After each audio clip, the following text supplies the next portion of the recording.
I'm an industrial designer. I graduated in 1987. I'm 50 years old. I work in the manufacturing industry and I own 2 manufacturing companies in packaging. I'm married, 2 children, 23 and 19, and I'm now into vehicles in a big way. I've loved cars forever.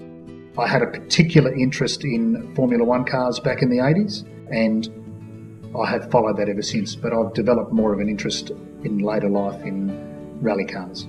My brother worked on cars when I was really young, so I was involved by basically looking over his shoulder and watching him, and I developed a passion for cars after that. I loved pulling things apart and then reassembling them, and so vehicles was probably the best avenue for me to travel into.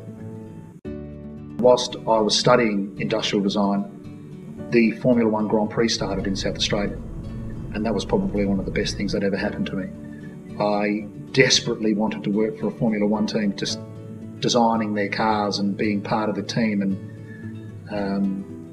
so that was one of the major things that was going to happen in my life before marriage.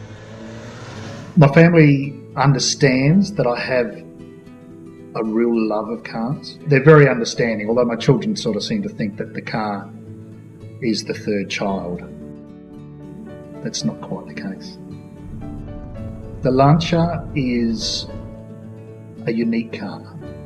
I travelled to Europe in 1991 with work, and I got picked up from the airport. My cousin picked me up and we were just travelling down an autostrada, and I knew about the car because it was in its heyday. So whilst travelling on the autostrada, one of the road cars pulled up next to us, and it just completely captivated me. And I knew from that point, one day I'm just going to have one. The Delta Integrale certainly was the one I wanted. My Integrale is a Japanese car. The reason I bought it from Japan was simply most of the Evo 2s and a lot of Evo 1s in fact also went to Japan. It was a big market for Lancia.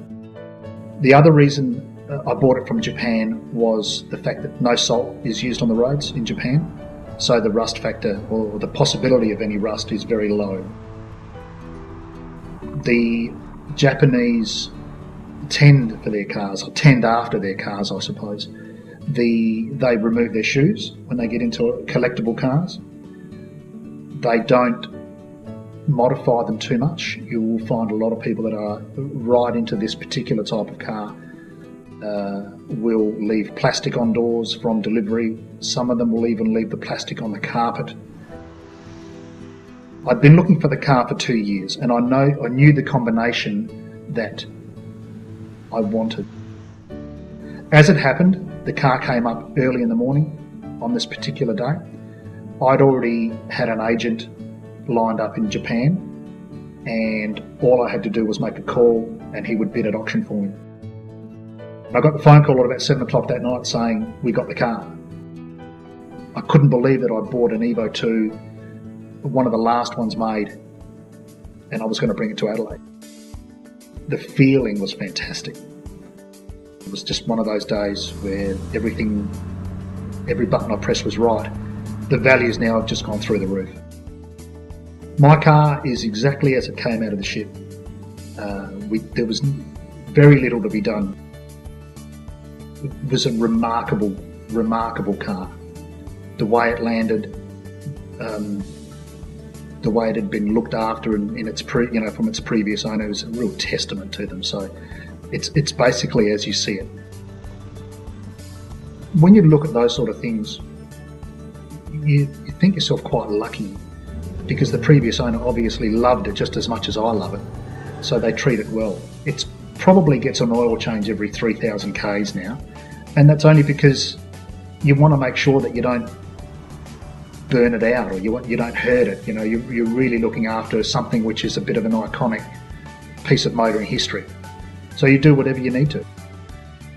My Integrale is a special car. I'd never driven one before I bought it, so I didn't know what to expect. The car makes me feel special. It makes you feel a little bit more like a race driver every time you get into it. Gear changes are sharp. Steering is unbelievable. It's just point and shoot. It dares you to go a bit harder every time. So you're going around a corner and you do it really easy and the car's sort of saying to you, oh, what are you waiting for? Can you please push me a little bit harder? And that's the craziness of this car. The Lancia is 24 years old in a couple of months' time.